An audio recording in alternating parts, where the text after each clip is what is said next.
छापा डालने का मतलब क्या है? वो संदेश देने की कोशिश कर रहे हैं कि आप काम मत करो।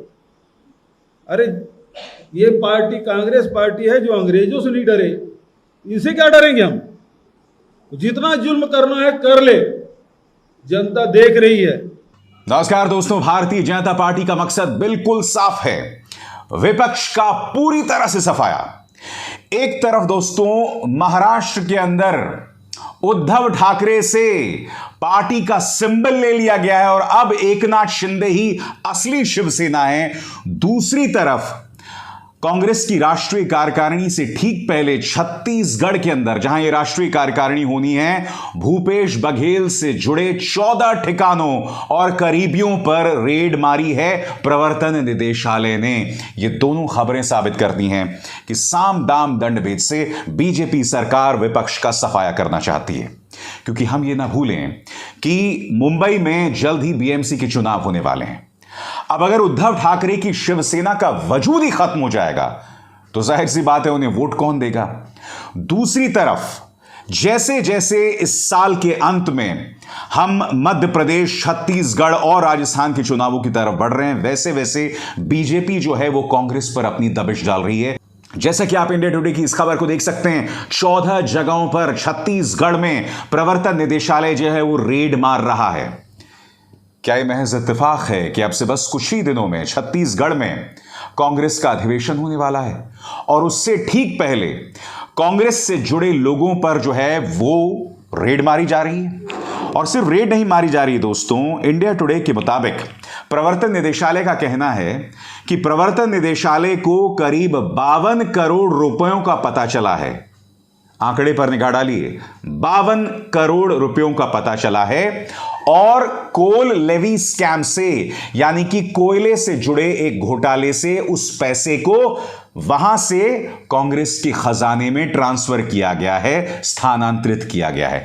ऐसा प्रवर्तन निदेशालय जो है इस खबर में दावा कर रहा है। मगर बड़ा प्रश्न, क्या इस बात को नजरअंदाज किया जा सकता है कि सिर्फ और सिर्फ विपक्ष पर ही निशाना साधा जा रहा है? दोस्तों मैं आपको बतलाऊंगा कि किस तरह से महाराष्ट्र के अंदर उद्धव ठाकरे के वजूद को पूरी तरह से खत्म करने का प्लान है। मगर सबसे पहले दोस्तों मैं आपको बतलाना चाहता हूं कि छत्तीसगढ़ में क्या चल रहा है, क्योंकि एक के बाद एक ये तमाम रेड्स पड़ रहे हैं और कांग्रेस ने भी उग्र तरीके से जो है इस पर पलटवार किया है। कांग्रेस के प्रवक्ता पवन खेरा ने इस मुद्दे पर प्रेस कॉन्फ्रेंस किया है और उनका कहना है कि हमें इस बात पर गौर करना पड़ेगा कि तमाम जो रेड्स पड़ती हैं वो सिर्फ विपक्ष पर पड़ती हैं। और यही नहीं, ये जो रेड्स हैं ये एक फेयर एंड लवली स्कीम भी है, यानी कि जिन नेताओं पर रेड पड़ी अगर वो भाजपा में शामिल हो गए तो उन पर से तमाम आरोप जो हैं उड़नछू हो जाते हैं। और यहां जो इशारा है वो किया जा रहा है हेमंत बिस्व शर्मा के ऊपर, शुवेंदु अधिकारी के ऊपर। ये वो तमाम नेता हैं जो भाजपा के विपक्ष में थे, मगर जैसे ही उन पर रेड पड़ी वो भाजपा में शामिल हो गए और तमाम जो आरोप थे वो उड़नछू हो गए। किस तरह से पवन खेरा इस मुद्दे पर हमला बोल रहे हैं, आइए सुनते हैं। मैं आपको पार्टीवार एक कुछ जानकारी देना चाहता हूं। 2014 से अगर अपन शुरू करें, कांग्रेस पे 24 बार, अलग अलग नेताओं पर कांग्रेस में 24 बार रेड हुई ईडी की। वहीं टीएमसी पर 19 बार हुई, एनसीपी पर 11 बार हुई, शिवसेना पर 8 बार हुई, DMK 6, RJD 5, BSP 5, TDP 5, INLD 3, वाईएसआईआरपी 3, CPM 2, NC 2, PDP 2, AIADMK 1, MNS 1, SBSP 1। मैं आपको हेमंता बिस्वा शर्मा के बारे में कुछ याद दिलाना चाहता हूं। आपको याद होगा एक व्हाइट पेपर, ब्लैक पेपर, अलग अलग रंग के पेपर भारतीय जनता पार्टी निकाल रही थी। साहब ये नारदा स्कैम, शारदा स्कैम, इन सब में शामिल हैं। 2014-15 में शारदा चिटफंड को लेकर इनके यहां सीबीआई ने रेड भी की थी। आज Himanta Biswa Sarma fair and lovely बन के निकले हुए हैं, मुख्यमंत्री हैं। और मुझे तो नहीं मालूम, अगर आप में से किसी को जानकारी हो उन केसेस का क्या हुआ तो आप साझा करिएगा। शुवेंदु अधिकारी एक और नाम मैं आपको बताता हूं। येदियुरप्पा तीसरा नाम मैं आपको बताता हूं, रेड्डी ब्रदर्स, नारायण राणे, मुकुल रॉय, ऐसे अनेक नाम हैं जिनको अगर राजनीति में सफलता नहीं भी मिली तो 2024 के बाद फेयर एंड लवली वाले ढूंढ रहे हैं, साहब हमारे ब्रांड एम्बेसडर बन जाइए। यही नहीं, कांग्रेस ने बाकायदा आंकड़ों के जरिए बताया है कि किस तरह से 2004 से 2014 के बीच सिर्फ 112 बार प्रवर्तन निदेशालय यानी ईडी ने रेड मारी थी, मगर 2014 से लेके 8 यानी इस वक्त 8 सालों में, पिछले 8 सालों में 10 सालों में 112 रेड्स, मगर सिर्फ 8 सालों में 3000 से ज्यादा रेड्स मारे जा चुके हैं, जिसमें 95% विपक्ष के नेताओं पर। अब ऐसे में आप मुझे बताइए, क्या प्रवर्तन निदेशालय की निष्पक्षता पर सवाल नहीं उठेंगे? क्या यह सवाल नहीं उठेगा कि प्रवर्तन निदेशालय का सिर्फ एक मकसद रह गया है, वो एक पुलिसिया फोर्स है जिसके जरिए आप विपक्ष पर निशाना साधो, आप उन बिजनेसमैन पर निशाना साधो जो विपक्ष को स्पॉन्सर कर रहा है, आप उन पत्रकारों, उन एजेंसीज पर, उन न्यूज एजेंसीज पर निशाना साधो जो इस सरकार से सवाल करते हैं। क्या कह रहे हैं पवन खेरा, आइए सुनते हैं। 2004 से 14 के बीच जब यूपीए की सरकार थी तो ईडी ने 112 बार छापे मारे थे। पिछले 8 साल में 3010 छापे ईडी ने मारे हैं, और सिर्फ राजनीतिक दलों को और राजनेताओं की लिस्ट को अगर आप सामने रखेंगे तो 95% छापे विपक्ष पर ईडी ने डाले हैं। नेशनल हेरल्ड, आपको सबको मालूम है, रेड हुई थी। राहुल गांधी जी से 50 घंटे तक ईडी ने पूछताछ की थी, शायद 55 घंटे की पूछताछ थी। हमारी पूर्व अध्यक्षा श्रीमती सोनिया गांधी से लगातार 3 दिन तक पूछताछ की ईडी ने। हमारे वर्तमान अध्यक्ष मल्लिकार्जुन खड़गे जी के से भी पूछताछ हुई, 7-8 घंटे की पूछताछ उनसे हुई। और अब छत्तीसगढ़ में आज सुबह से लगातार रेड्स चल रही हैं। भारत जोड़ो यात्रा की सफलता से तो बौखलाए हुए हैं ही प्रधानमंत्री जी और उनकी पार्टी। हमारा महाधिवेशन भी वहां होने वाला है, ये आप सब जानते हैं। वरिष्ठ नेताओं पर, हमारे ट्रेजरर पर, हमारे कुछ एमएलएस पर, कुछ निगम के चेयरमैन पर, एक प्रवक्ता पर, इन सब के यहां आज सुबह से रेड डाली जा रही है। मैं नाम भी बता देता हूं, हमारे कोषाध्यक्ष हैं रामगोपाल अग्रवाल जी, हमारे भिलाई के युवा विधायक देवेंद्र यादव जी, गिरीश देवांगन एक निगम के चेयरमैन हैं, आरपी सिंह एक प्रवक्ता हैं, विनोद तिवारी हैं, और सनी अग्रवाल ये भी एक निगम के चेयरमैन हैं। इनके कार्यालयों पर, इनके निवासों पर सुबह से ईडी की कार्रवाई चल रही है। दोस्तों, 2014 से पहले प्रवर्तन निदेशालय जो है ना, वो एक पुलिसिया फोर्स नहीं होती थी। अब प्रवर्तन निदेशालय जो है वो मोदी सरकार के हाथ में एक बहुत ही मजबूत हथियार हो गया है, और ये कहीं ना कहीं विपक्ष में खौफ का जरिया हो गया है। अभी अभी पवन खेरा ने जिन पार्टियों का नाम लिया है वो तमाम बातें तथ्यों पर सही बैठती हैं।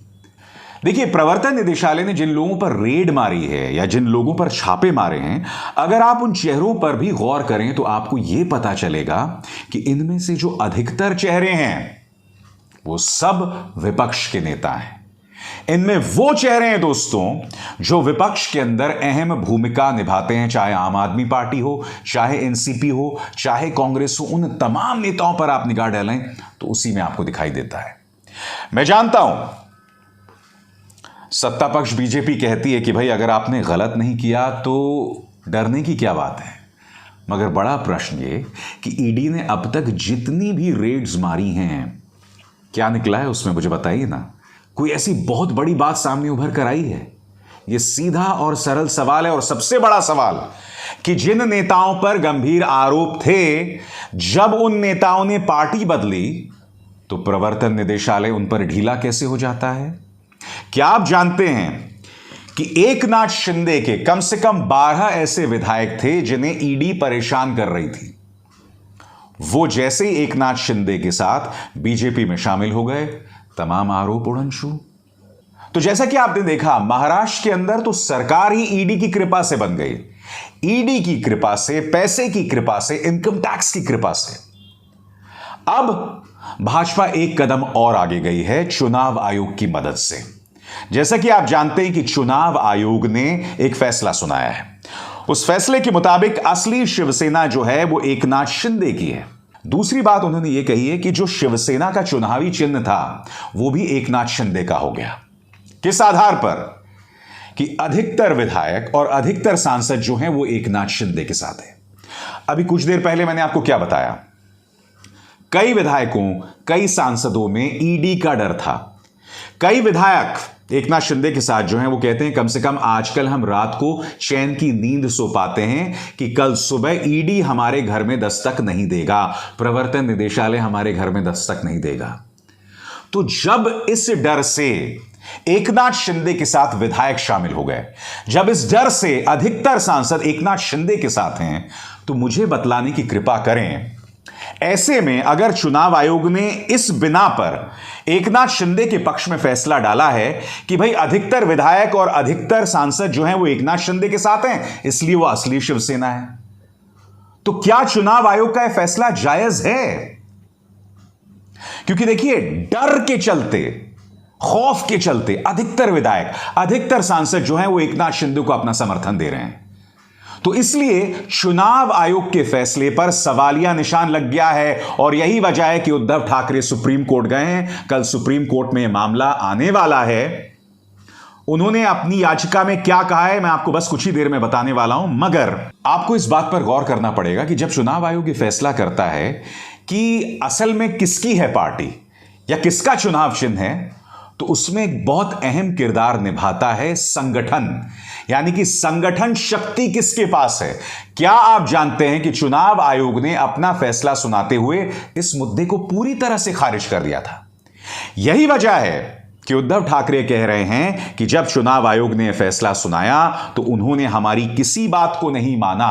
मसलन एनडीटीवी के मुताबिक क्या कह रहे हैं उद्धव ठाकरे, चुनाव आयोग ने हमारे तर्कों को पूरी तरह नजरअंदाज किया। चुनाव चिन्ह मामले में उद्धव ठाकरे पहुंचा सुप्रीम कोर्ट।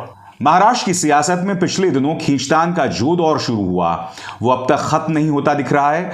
चुनाव आयोग ने शुक्रवार को शिंदे गुट को वास्तविक शिवसेना के तौर पर मान्यता देते हुए पार्टी का चुनाव चिन्ह यानी धनुष बाण को भी उसे आवंटित कर दिया।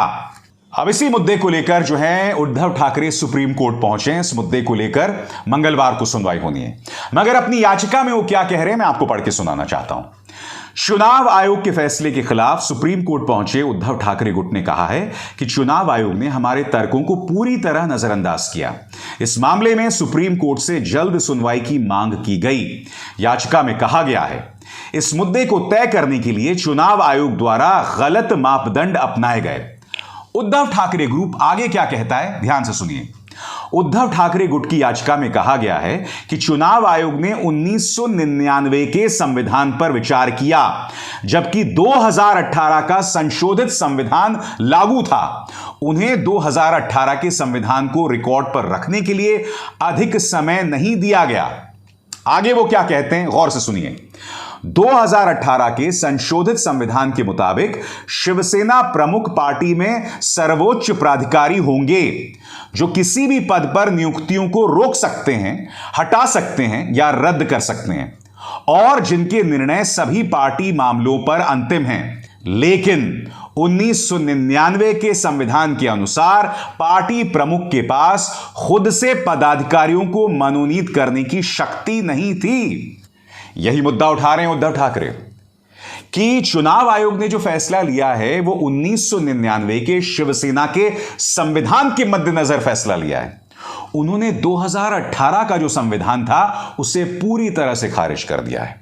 अब ये तो लॉजिकल बात हुई ना, जब आप कोई फैसला ले रहे हैं तो आपके फैसले में पार्टी के संविधान में जो सबसे नया बदलाव हुआ है आपको उसको मद्देनजर में रखते हुए फैसला लेना पड़ेगा। इसके जरिए कहीं ना कहीं चुनाव आयोग की निष्पक्षता पर भी सवाल उठ रहे हैं। मगर यह वो चुनाव आयोग है दोस्तों जब प्रधानमंत्री नरेंद्र मोदी या गृह मंत्री अमित शाह या जेपी नड्डा या मुख्यमंत्री आदित्यनाथ चुनाव आयोग के दिशा निर्देशों का उल्लंघन करते हैं तो ये लोग, जी हां, गांधी जी के 3 बंदर, यानी कि भारतीय जनता पार्टी अगर कुछ बुरा करे तो मत सुनो, अगर वो कुछ बुरा कर रही हो तो मत बोलो, अगर वो चुनाव आयोग के दिशा निर्देशों का उल्लंघन कर रही हो तो मत देखो, मत बोलो, मत सुनो। यह है चुनाव आयोग का अंदाज़े बयां। गांधी जी के 3 बंदरों की व्याख्या वो कुछ इस तरह से कर रहे हैं।